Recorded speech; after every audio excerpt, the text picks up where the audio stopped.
So, hi friends, and welcome to Crick Vidya's chat series. Today, we would like to welcome back Sankar Rajgopal, who is back after an eventful stint with Kings 11 Punjab. For our new listeners, Sankar was working with Kings 11 as an analyst, assisting the head coach Anil Kumble. And prior to this, he had a long stint with Star Sports. And today he's back with us to talk about his experience at IPL, living in a bubble, interacting with players, and sharing some fun stories with us. So, hi, Sankar, and welcome to the podcast. Hi Sunny, good to be back. Yeah. So, I'd like to start with first uh, asking you a question about what were your expectations going into the IPL and what was the reality? Was it different or was it something that you expected? See, Sunny, totally honest now, because I have never traveled with a team. I've done some back end work with teams, and the fact that there was this whole COVID angle, whether it's going to happen, uh, all the protocols way before going to a tournament. So we were checking our temperature 30 days before we even left on the flight, like sitting at home, like three times a day. And we were getting tested way before we left. And I think through the tournament, we all would have hit at least a 50 tests. So, what I mean is there are all these other angles that we had to, first of all, be coherent, be mindful of. And so the working part of it actually came secondary because uh, the fact was that they were trying to make this happen, Yeah. and so a lot of the mind space was occupied in that initially. Hmm. So but once we got going, once it started, we were there, I think, at least a month before the tournament actually started. So once we hit the nets and started preparing is when we realized, okay, some cricket may happen after all. That's when it hit the players also. And even for the players, I think there were a lot of doubts about whether they can hit the ball. Some of them were playing after 6 months, 8 months, etc. So everybody is sort of getting back into the groove. And I would say for me also, I started realizing, okay, this is why I'm here. And yeah, this is actually going to happen. So let's start the work. I mean, we obviously prepared from the auctions all the way till all the discussions till the tournament, right? I mean, before it was cut off in May. Hmm. So we had to get back on that track. So that took a bit of time, but it was an extremely supportive environment, to be fair. The good thing is I've known Anil for a long time. So Hmm. so we are very comfortable, and I worked with Andy Flower for St. Lucia Zoos. So Hmm. there was that familiarity already. uh, and meeting guys like John T and the others, they were extremely professional guys. So you didn't feel like you're new there or anything. The challenge was to interact with the players. So I've only interacted with commentators before this. So Yeah. interacting with players who are playing now, Hmm. and expecting them to behave in a different way was the thing. But they were all extremely comfortable, fine. They're all like people like us, people Hmm. like you and me, just that they play cricket, right? So Yeah. uh, to embrace the human side of them as well. So I was working in analytics right before this.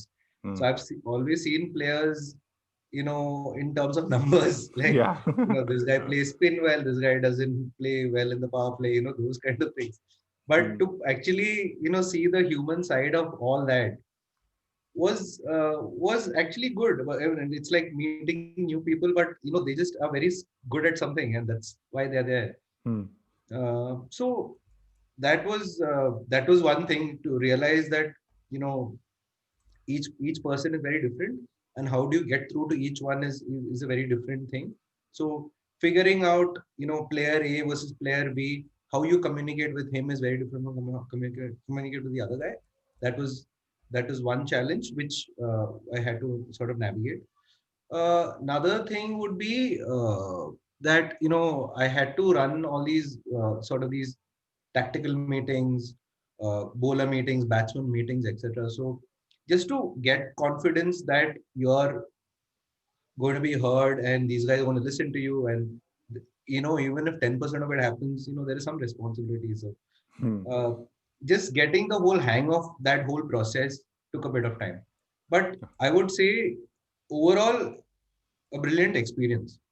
I Hmm. mean, especially because the roller coaster season season that we had, we get to learn so much.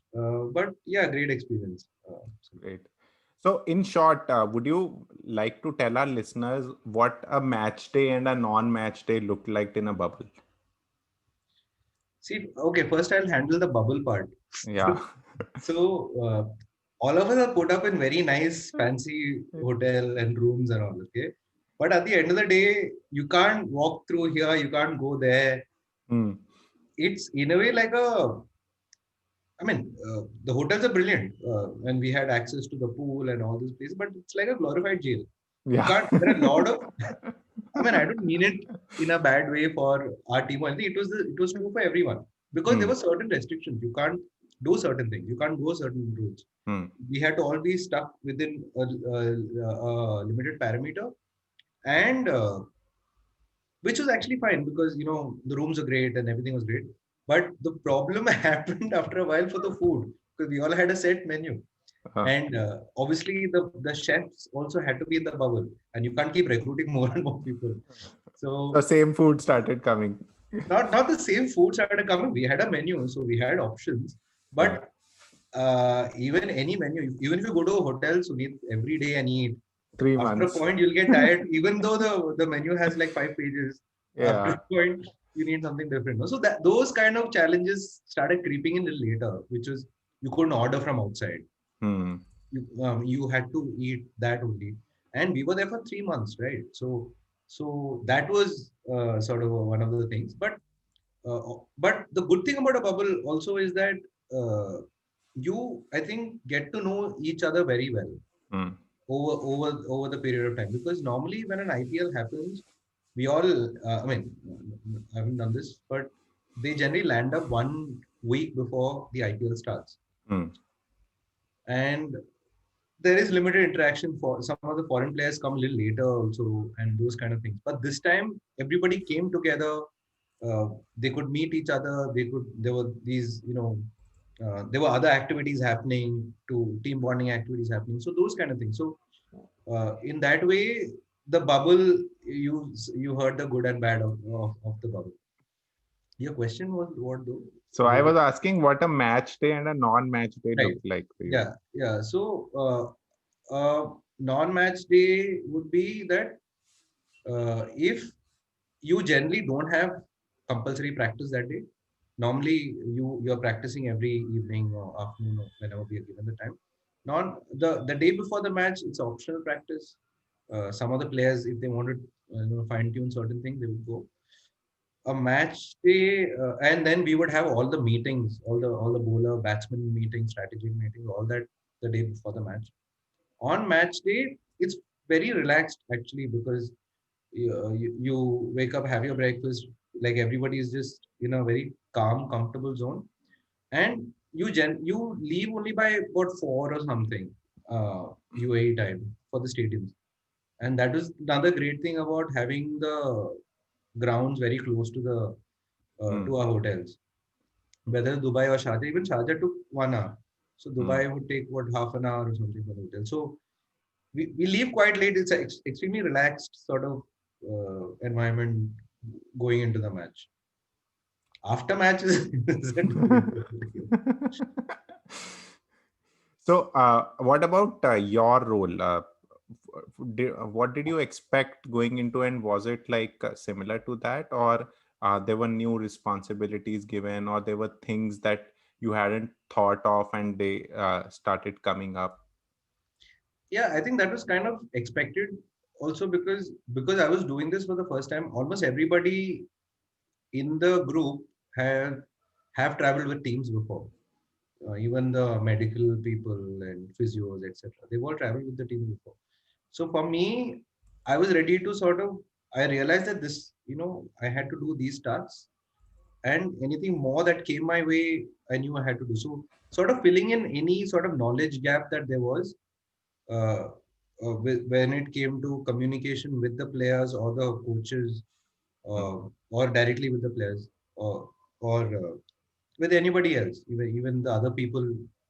For example, the physio would want to know things like how many days gap is there between each match, and so that he could calculate the recovery time. And so afternoon games, there were two instances where we had a 1 day gap and the next match was an afternoon game. So literally you couldn't do anything from after the match day to the next match. Next So match. those kind of things also so came into play. But yeah, but more or less all mostly on expected lines. And I mean, if next time I have to go, I know what I can do better as well. So it Yeah. was a great learning experience. Okay. So now let's talk about the environment and the bubble and all those effects a bit more. So first thing I would want to ask is that uh, did players find it mentally tough to be in the bubble for so long? So there was an initial period where maybe 15, 20 days, 15 days, they were not allowed to go out of the room. And then it started with practice but 3 months just following all that. So was it mentally tough on players and did was it like potentially affecting their performances? No, I would not say so, Sunil. I'll tell you why. I think very soon the players realized that they were extremely grateful to even have the opportunity to play at such a time. So once the captains and the coaches and the leaders in the group vocalize it, and make them aware how grateful they need to be even there and playing cricket. I mean, they're all cricketers, and that's what they know what to do best. And just to play cricket and be paid for it, while most of the world is struggling, that gratefulness set in. So I think they all realized. I mean, I wouldn't know mentally if it affected them because nobody's told me anything.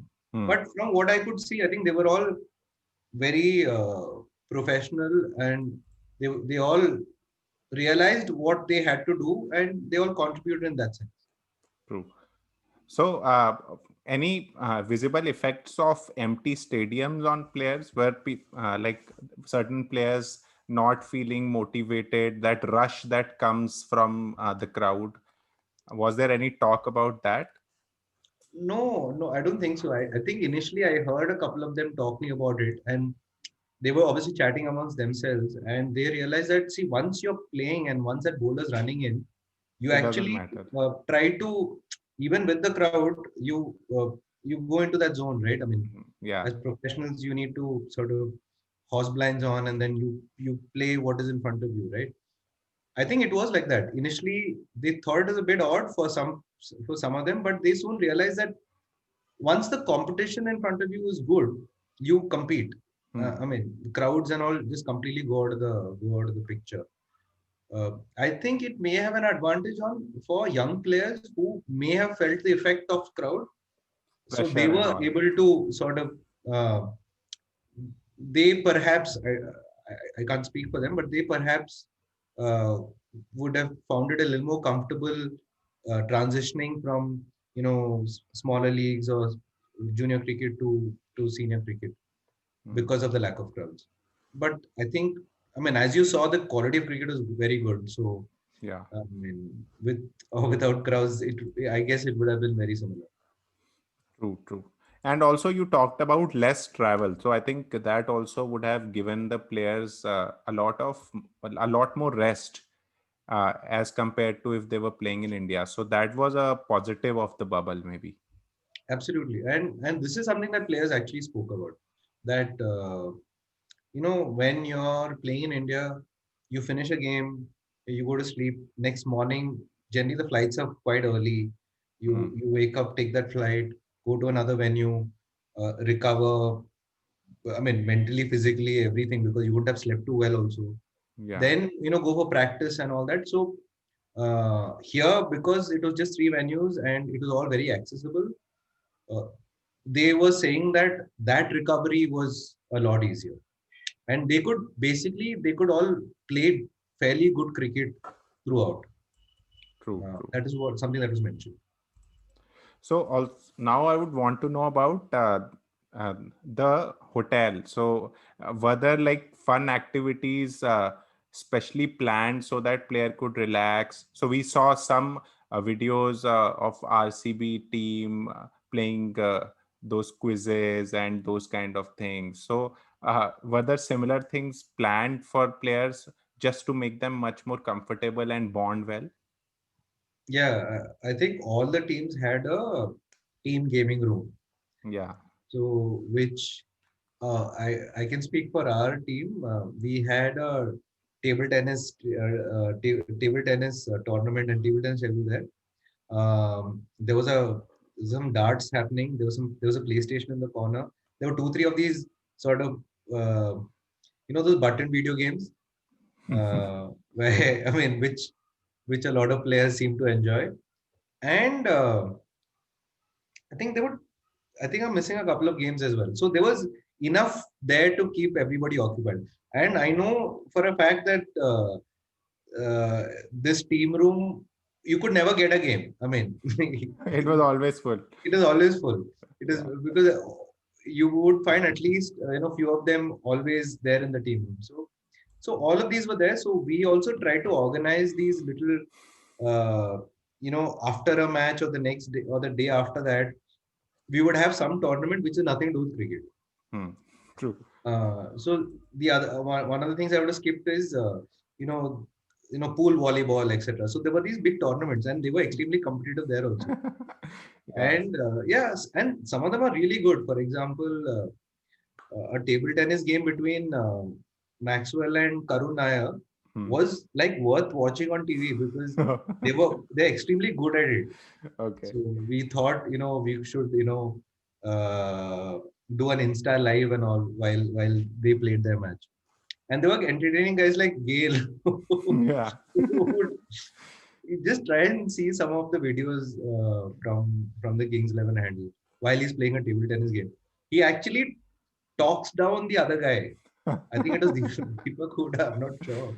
But the guy is winning Yes. comfortably, but Gale talks him down and wins the game. So, Yeah. and that was So all like put on Instagram. So, yeah, it was the idea is what? The idea is to obviously distract them a little bit, make sure they're having fun, and they're in a good space mentally.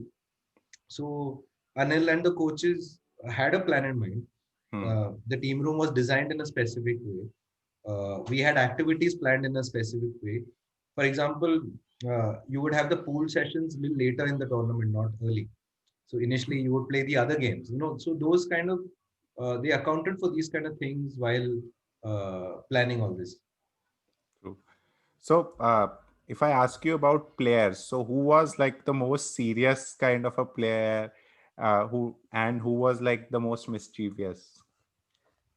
Unfair for me to comment on some serious players. Chalo, And mischievous at least. yeah, mischievous. You can See, name a group of players. this Maxi and Nisha were always up to something. They were Okay. like they were like best buds. I'm Hmm. not sure if they met this time or they were always friends. But they seem like, they were always up to some nonsense or the other. Okay. It is always great fun hanging out with them because they're just cracking jokes throughout. So it's fun that way. But someone like a Chris Gale, like he was like literally the heart and soul of the whole thing. Like Okay. he had this aura. Whenever he would speak, everybody would listen. He would in all these games, no, he would sledge the hell out of the other team or the other players. Yeah. And he was very popular with even the Indian players. Hmm. Like all the young Indian players looked up to him, and he was there to give advice. And so he had great respect from us and from like even the junior players. So I would pick out Gale as the most fun guy, but Nisham and Maxi as a group was also riot. Hmm. And the young players would have been a little silent to begin with, a little shy, and then they would have probably seen that environment and then become more comfortable. No, actually, surprisingly not, because I think the general age group of the players were very young. So Hmm. there was generally good energy. in the group, and because there are a lot of players of similar age, Hmm. they seem to get along quite well. And the Punjabi guys are always good at making sure everybody is comfortable. They would take care of everyone, and very honestly, like the team environment at all times, when we are losing or winning, did not change. So it is always a great sort of place to be. You would not feel like we are winning or losing if somebody would just walk in. True, true. So that is a good environment to have. So now let's talk about the team's performance. I'll not ask you very specific things about any strategy or anything. Just more like so your comments. So I think it started um with the losing 6 out of first 7 games. So how was the mood in the hotel and amongst the teammates when this was happening? Because two of the games you just lost from like a winning stage, the DC game and then the KKR game also. uh, Everybody thought that this was your game and then suddenly it happened. So what was the environment like when in that initial half? See, like I said, na Sunil, the environment is always very positive. It was, uh, I think, the captain and the coaching staff, the senior management believe that as long as you're playing good cricket, it doesn't matter.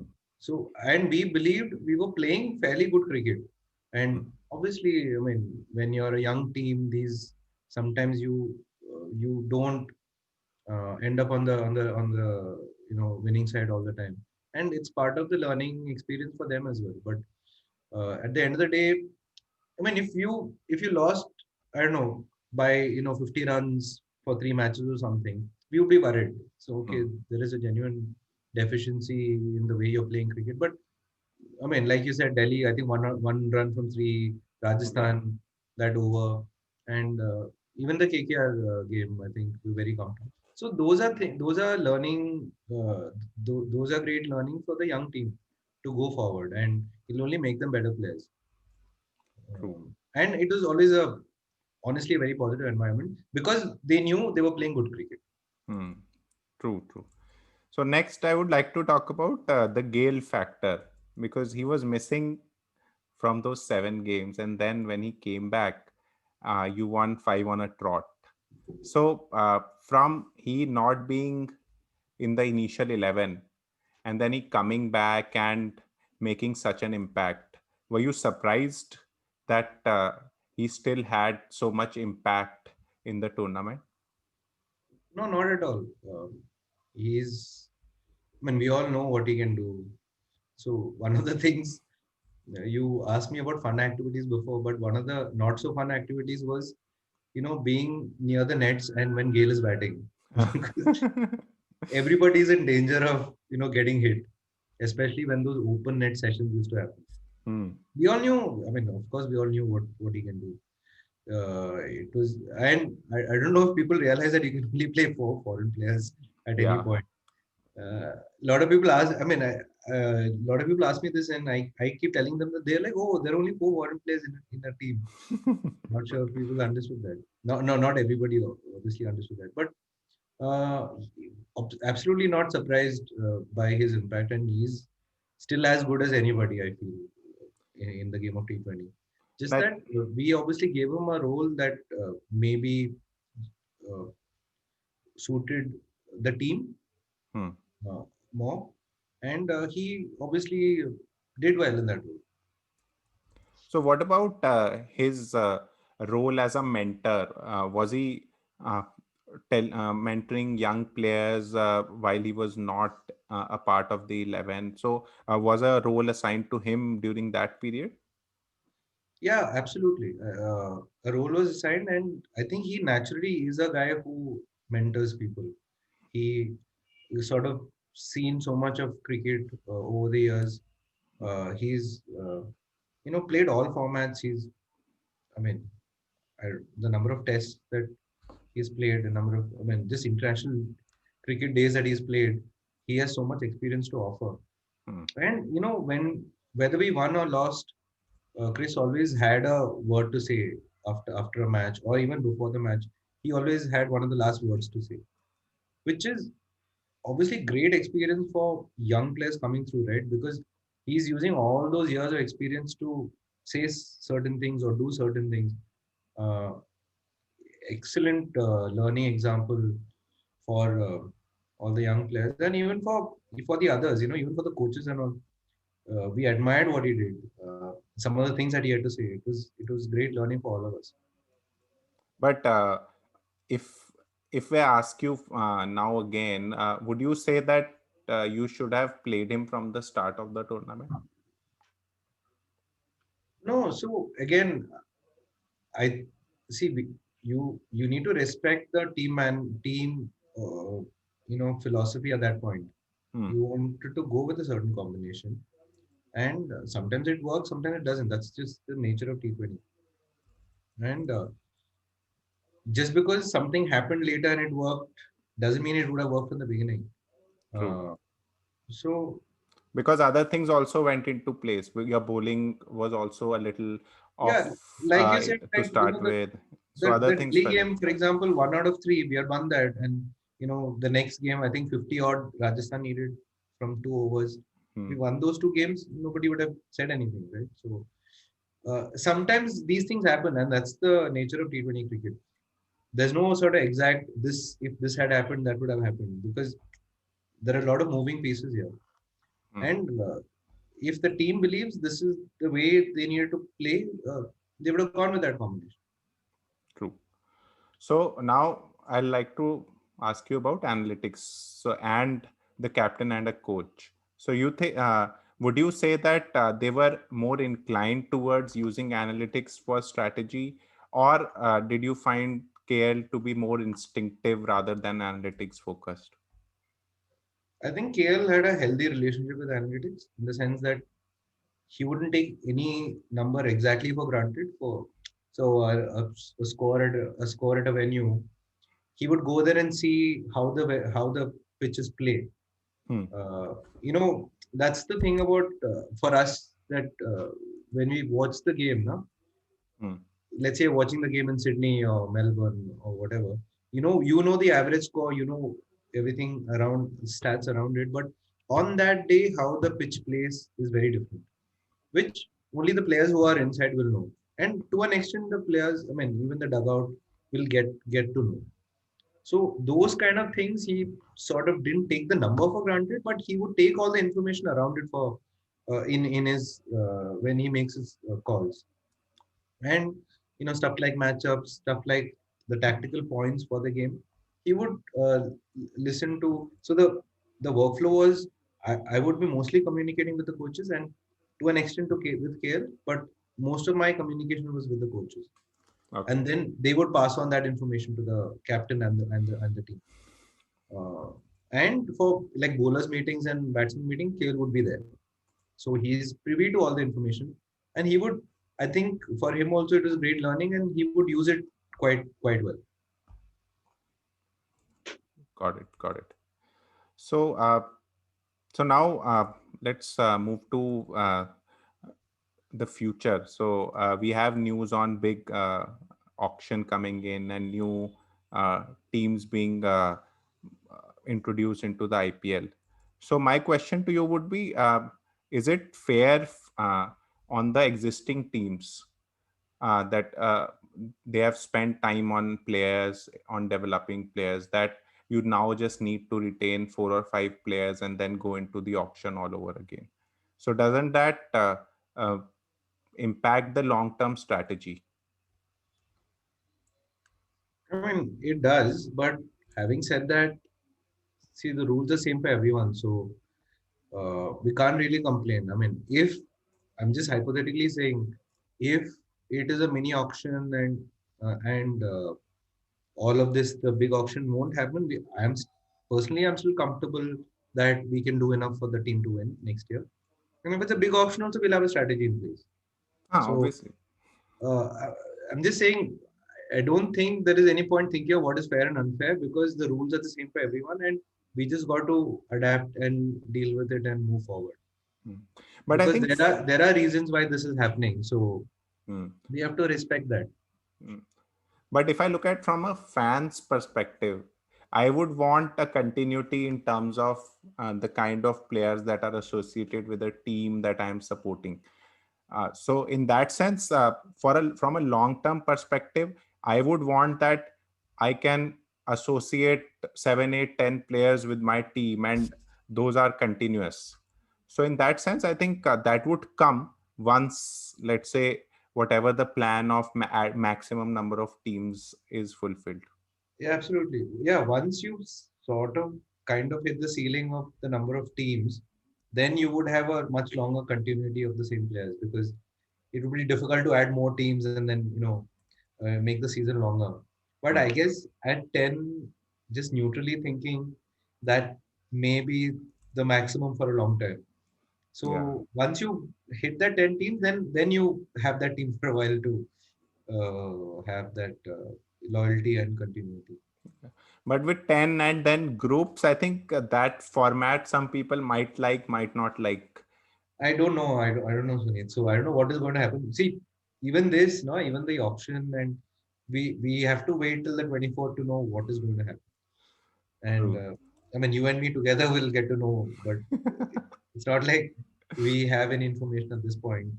Hmm. It's we'll have to see what happens, and obviously, like even small things like COVID and all are still a factor. Hmm. So let's see what happens. So, in your last interview, I asked you a question about comparing your broadcasting days, and do you think that this is better or whatever? So now that you have experienced it, would you say that this was much more challenging and a lot more pressure, or the broadcasting days were more from that perspective? Uh, Broadcasting. See, on a day when you're doing a live broadcast, there is pressure, but just in terms of what decisions you make and conveying that to coaches and players, and it actually happening, that there is a lot more to that, because you're actually affecting decisions on the field. So that pressure is a very different kind of pressure, because if it doesn't work, it can come back and bite you. So yeah, so it's a different kind of pressure, but on a day broadcasting a live game, with all the switching cameras, etc., has its pressure as well. But what I can sort of compare and what I can learn from broadcasting is that there and here, the art of storytelling is still very important. So even in your bowler meetings or even your tactical meetings, etc., I've realized that you're not just stating facts. You need to still sell that story to the coaches and the captain and everybody around.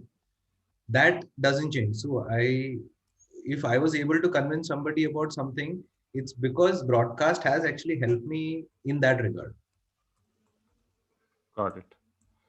Okay. So also from analytics, I have another question for you.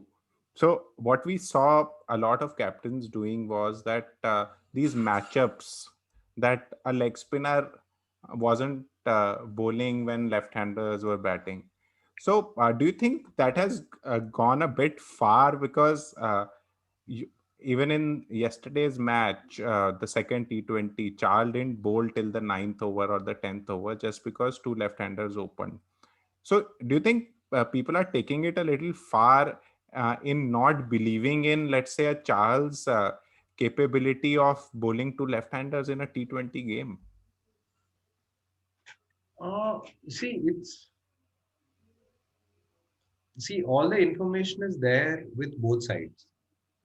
Like whatever uh, the Australians know, even the Indians know. It's up to them to distill the information and use it to their advantage, right? Hmm. So if I don't know, I didn't see the game, but if a Chahal wasn't bowling to two left-handers, there is a reason why there are two left-handers. I mean, it is to scare Chahal away. If you recall our game, I'll just give you a little tactical tidbit which I will try and not repeat after this.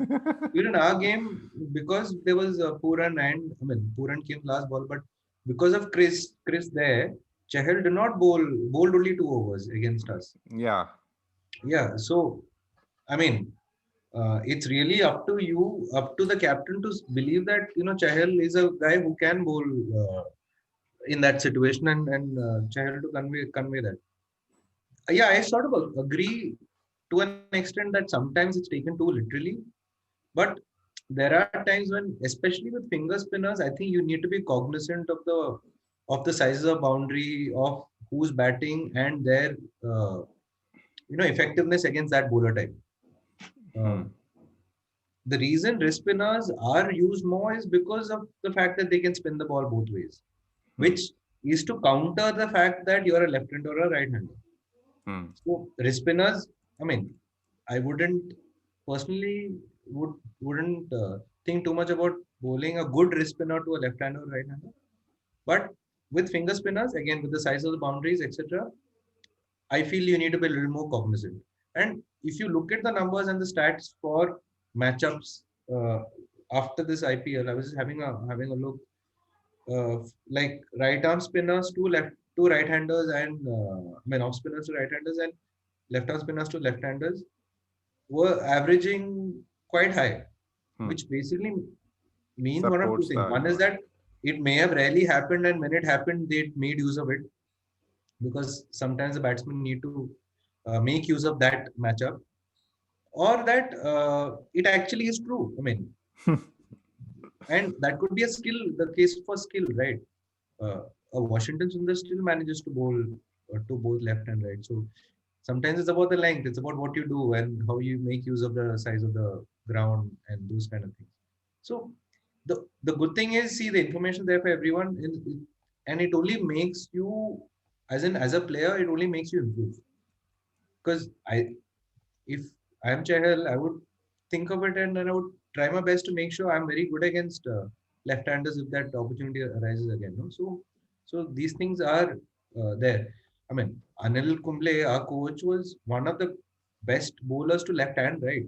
He Hmm. did not care if you're a left-hander or right-hander. So he knows that these matchups are there, but he is confident that any spinner should be able to do both, bowl to both. So he makes sure the bowlers work on that. True, true. So, since you talked about Anil and leg spin, I just remembered Bishnoi. So, we saw him prosper, and everybody actually expected him to flourish under Anil Kumble. So, could you give us some insights whether Kumble was instrumental in mentoring him, and did he spend a lot of time with him? Yes, Anil absolutely did. And I mean, compliments to Bishnoi for a guy who is that young to walk into a dressing room and be that confident. And I mean, he was, I mean, one of the most favorite kids in the dressing room for everybody.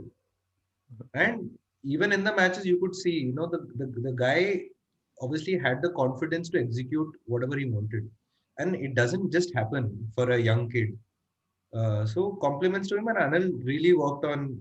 I mean, that's why that 1 month lead-in period was important because it helped guys like him settle a lot faster than it may have been for if it was a 1 week before the IPL. Yeah, I mean, Anil was, I mean, helping all spinners, but I'm sure Bishnoi would have learned a lot from spending time with Anil in the nets and even outside. Yeah, even Ashwin actually bowled really well, and you were in games going with both of them in your lineup. So in that sense, Not I a think, surprise, no? yeah. So Kumble and leg spin have actually really shown the results. So uh, now we come to the T20 performance. So India has now won some 7-8 series on the trot, and um, uh, continuously they're winning T20. But still, a lot of people are questioning their T20 strategy of that they have too many anchors in their team, and okay, five bowlers gets only five bowlers playing, but that gets corrected when, let's say, a Pandya starts bowling. So, but they're still winning. So why are, in your opinion, people still questioning when results are coming? I have no idea.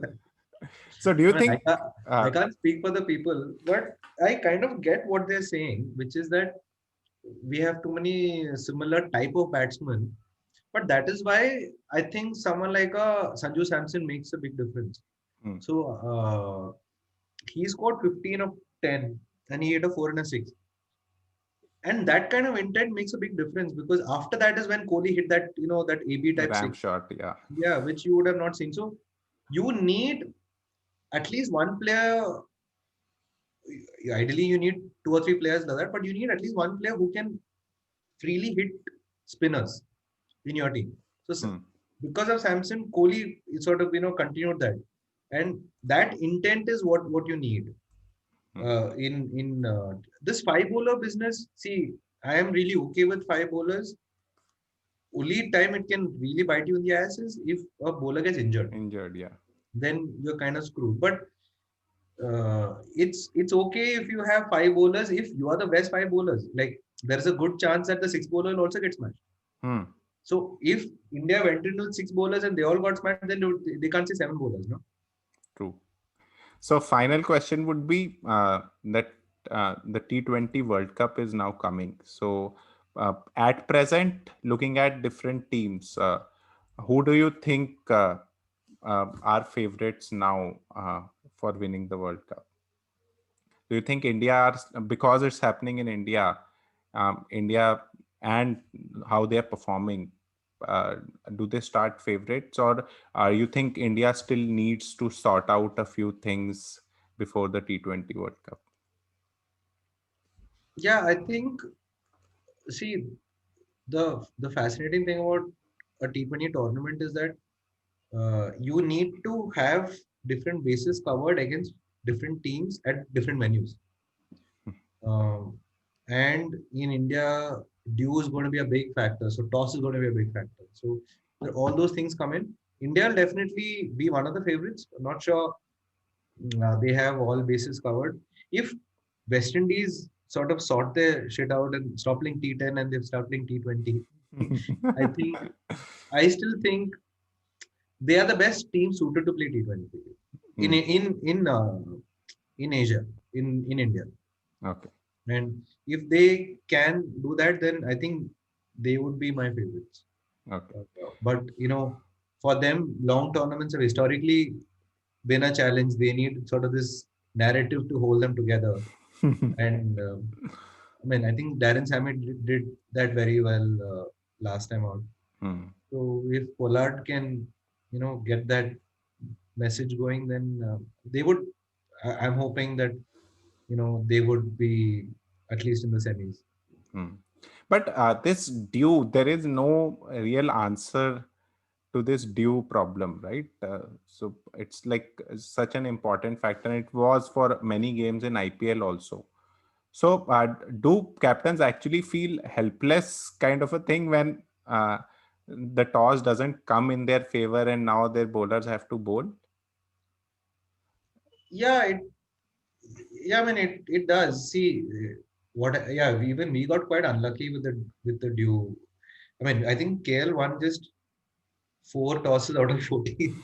Okay. So, I mean, these are small things that kind of go against you, and that makes a difference. So, the when it started getting cooler in the later matches, I think the last for sort of 10-15 matches, due was evident. Hmm.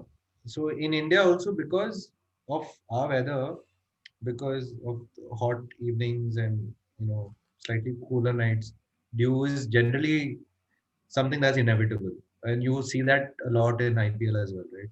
Yeah. It's a big factor. It's just part of reality, and my solution to this is that I think you need to sort of alternate tosses or something Hmm. because you can get really unlucky or really lucky, and I'm not sure in a World Cup, that's fair. Hmm. Um, and I would say that even for an IPL, you need some sort of a thing where seven out of 14 times you have a choice to do Maybe what. the team that is coming to the venue from outside, so they get a chance to. They won the toss. Yeah, in that case, then in your home ground, you'll be batting first all 7 times or all 9 times or whatever the Yeah. number of teams are. So I don't then you know. make your strategies according to that, right? Yeah, I mean, I haven't really thought it through. I mean, I've started thinking about it once you asked me, but it becomes a big factor, especially in India. So, which is why I thought the first 60-70% of UAE games were very fair. Hmm. Dew was not a factor. So even if you batted first or batted second, winning the toss, it was still a fair game. And you had to play differently to win in Sharjah. You had to play differently to win in Abu Dhabi and Dubai. So there was a tactical element. It was a fascinating, battle. Whereas in India, a lot of it, sort of dew becomes a factor. Yeah, true. And also, because of that, I think because Mumbai won their matches batting first, also, so that actually proves that they were a really strong kind of a team. So Yeah, they nobody were. can question that the toss went in their favor. So that's why they won. No, they were really good. Yeah. So now, hopefully, I think next year it will be good for Kings 11, and we hope to see that you guys perform really well and a lot more consistently. It was a young team, and I think it was more everybody expect this team to do well in long term. So I think everybody is quite hopeful, and the fans would really like that now. All these code players start coming good, and all these strategies of Anil Kumble and Sankar Rajgopal start coming into place and winning them matches. I'm a very, very small fish in a very big pond. But yeah, thanks for your wishes, and I'm really hoping that next year we'll go a few steps further. True. So thank you, Sankar, for such a insightful chat, and we got to know a lot about the team and the players and the environment, and that will give a lot of new things for our listeners to look at and listen to. So really good chatting with you, and hope to catch up with you soon. Thanks, Sunil. Good chatting with you. Thanks.